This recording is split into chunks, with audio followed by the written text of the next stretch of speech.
Προσέχετε λοιπόν καλά πώς συμπεριφέρεστε. Μη ζείτε ως άσοφοι, αλλά ως σοφοί και συνετοί.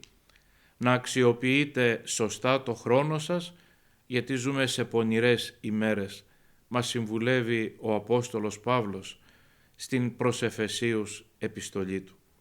Αγαπητοί μου αδελφοί, η φιλανθρωπία και το έλεος του τριαδικού Θεού μας αξιώνουν σήμερα να εισέλθουμε στο νέο πολιτικό έτος 2021 με ανάμεικτα συναισθήματα ελπίδος αλλά και βαθιάς ανησυχίας. Με συνοχή καρδιά ζήσαμε κατά το παρελθόν έτος εμπειρίες πικρές αλλά και διδακτικές για όσους μπορούν να βλέπουν πίσω από τα επιφαινόμενα ένεκα της παγκοσμίου διασποράς της πανδημίας COVID, όλα εκείνα τα οποία είναι χρήσιμα για τη ζωή μας. Ολόκληρος ο πλανήτης για πρώτη φορά ίσως σε τέτοια έκταση έφτασε στα όρια του. Η απειλή αυτή τη φορά κτύπησε αλίπητα και χωρίς διακρίσεις την ίδια τη ζωή μας. Αυτή η πρωτόγνωρη υγειονομική πρωτίστως κρίση, ο πικρός καιρός έγινε όμως και μια καλή ευκαιρία για να αναμετρηθεί ο καθένας με τις αντοχές του και κυρίως να ξαναδεί την ζωή του μέσα από ένα άλλο πρίσμα. Να δώσει δηλαδή απαντήσεις κλεισμένο στο προσωπικό του ταμείων σε ερωτήματα ζωής που μέχρι χθες ήταν αποθυμένα στο περιθώριο του πολυπράγμονος ακτιβισμού μας. Ερωτήματα ανεφύησαν για το θεοδόρητο αγαθό της υγείας και την πραγματική του αξία, για τις προτεραιότητές μας, για το τι κάνει τον άνθρωπο πραγματικά ευτυχισμένο και ολοκληρωμένο και ασφαλή, μεγάλο και ξεχωριστό, για τα μικρά και τα μεγάλα της ζωής μας, για ό,τι μέχρι χθες θεωρούσαμε αυτονόητο και το στερηθήκαμε τόσο αναπάντεχα, οικογένεια, φίλους, συνανθρώπους, την ανθρώπινη επικοινωνία, τον χαιρετισμό, την θέα του προσώπου του άλλου, την θαλπορή και την ομορφιά του εκκλησιαστικού γεγονότος. Μέσα σε αυτήν την συγκλονιστική παγκόσμια συγκυρία και με αφορμή την ανατολή του νέου έτους, ο πάντοτε επίκαιρος και αξιόπιστος λόγος του Θεού έρχεται να δώσει στίγμα ασφαλούς πορείας, να μας διδάξει και να μας φωτίσει. Το Άγιο Στόμα του Χριστού ο Απόστολος Παύλος μας προτρέπει να αξιοποιούμε με σοφία και σύνεση τον παρόντα χρόνο, μεταποιώντας τον σε καιρό ευπρόσδεκτο, δηλαδή σε ευκαιρία κατάλληλη, ώστε να δώσουμε πραγματικό νόημα στη ζωή μας. Μας συμβουλεύει να πάυσουμε να περιπατούμε ασόφος και βλαπτικός εν ματαιότητη του νοός και απαλωτριωμένοι της ζωής του Θεού, αλλά να περπατούμε εν κενότη της ζωής. Ανάγκη είναι να αντιληφθούμε εγκαίρως όλοι μας ότι ο νέος χρόνος, ο κάθε χρόνος, δεν ενεργεί αυτομάτως και μηχανικός και χωρίς εμάς στη ζωή μας. Εμείς και κυρίως οι επιλογές μας δίνουν αξία ή απαξία στον χρόνο. Ο χρόνος ως εγκόσμιο μέγεθος εκφράζει τη δυνατότητα που μας χαρίζεται από τον Θεό να πραγματώσουμε τον σκοπό της υπάρξεώς μας, να ζήσουμε δηλαδή με αυθεντικότητα την ζωή του Χριστού, να γίνουμε χριστοφόροι, ναοφόροι, θεοφόροι. Ο νέος άνθρωπος δεν είναι πρόθυμος, ο νέος χρόνος δεν είναι πρόθυμος, αχθοφόρος των καλών μας προσδοκιών, ευχών και ελπίδων, αλλά εν τέλει είναι ο κριτής και το μέτρο της ευθύνης μας και της αποστολής μας σε αυτόν τον κόσμο. Μας καλεί με δυνατή φωνή να πάυσουμε να είμεθα δούλοι στο παλαιό, στο φθαρτό, στο εφήμερο, το ψεύτικο, το επίπλαστο και το επιφανειακό.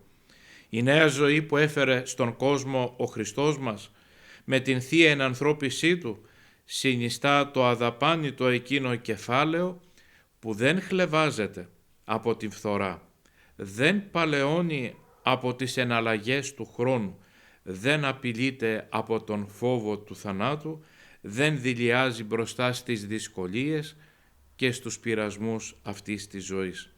Η νέα εν Χριστώ ζωή προσφέρει στον άνθρωπο φως, χαρά, ελπίδα, δύναμη, ποιότητα, κάλος, πληρότητα, προοπτική, αιωνιότητα και ευωδία αθανασίας. Αυτή την αλήθεια υπηρετεί μέσα στον κόσμο η Αγία Ορθόδοξος Εκκλησία μας, η Εκκλησία του Χριστού, ο παρατηνόμενος εις τους αιώνας Χριστός.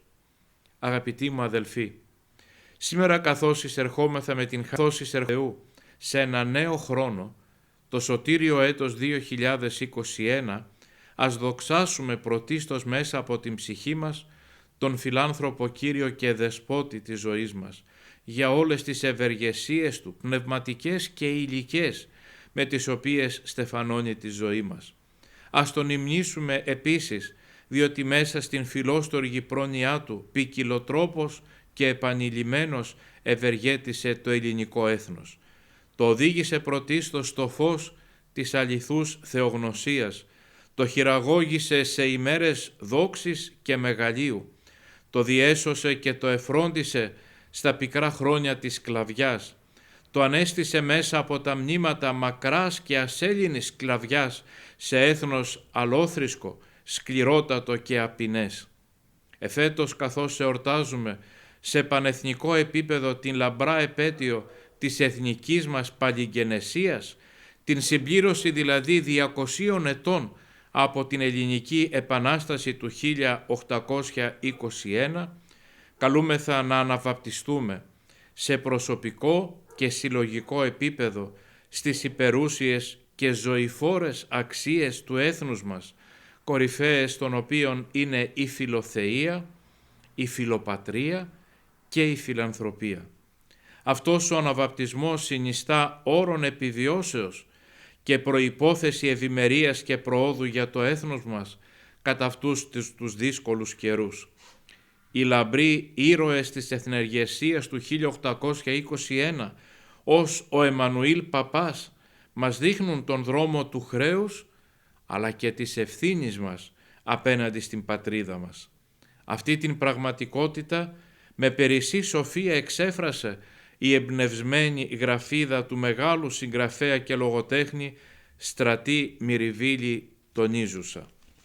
Όμως, ένας άνθρωπος, ένας λαός, ένα έθνος δεν εξαφανίζεται μονάχα με τη φωτιά και το σίδερο.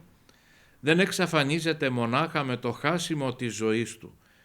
Εξαφανίζεται πιο σίγουρα, πιο τελειωτικά με το χάσιμο της ψυχής του. Της ψυχής του της ατομικής, της ψυχής του της ομαδικής. Χάνω την ψυχή μου, θα πει, χάνω την ουσιαστική μου ύπαρξη. Αν υπάρχουμε σήμερα, τονίζει ο Στρατής Μυριβίλης, σαν ελληνική φυλή, είναι γιατί κρατηθήκαμε από το άμφιο της θρησκείας μας όλα αυτά τα χρόνια. Ήθε λοιπόν, αδελφοί μου, ο φιλάνθρωπος Θεός να ευλογήσει πλούσια το νέο έτος 2021 από τον ακένωτο πλούτο της αγάπης Του, ώστε να είναι για όλους μας τον Ιερό Κλήρο, τις μοναστικές αδελφότητες και τον φιλόχριστο λαό της Θεοφυλάκτου και ενδόξου επαρχίας μας, αλλά και για την πατρίδα μας ολόκληρη και για τον κόσμο, έτος ευλογίας, έτος χαράς, έτος μετανοίας, σωτηρίας, ειρήνης, υγείας και ευημερίας. Χρόνια πολλά, γεμάτα από ουράνιες ευλογίες και χαρές. Ευλογημένο και σωτήριο το νέο έτος 2021.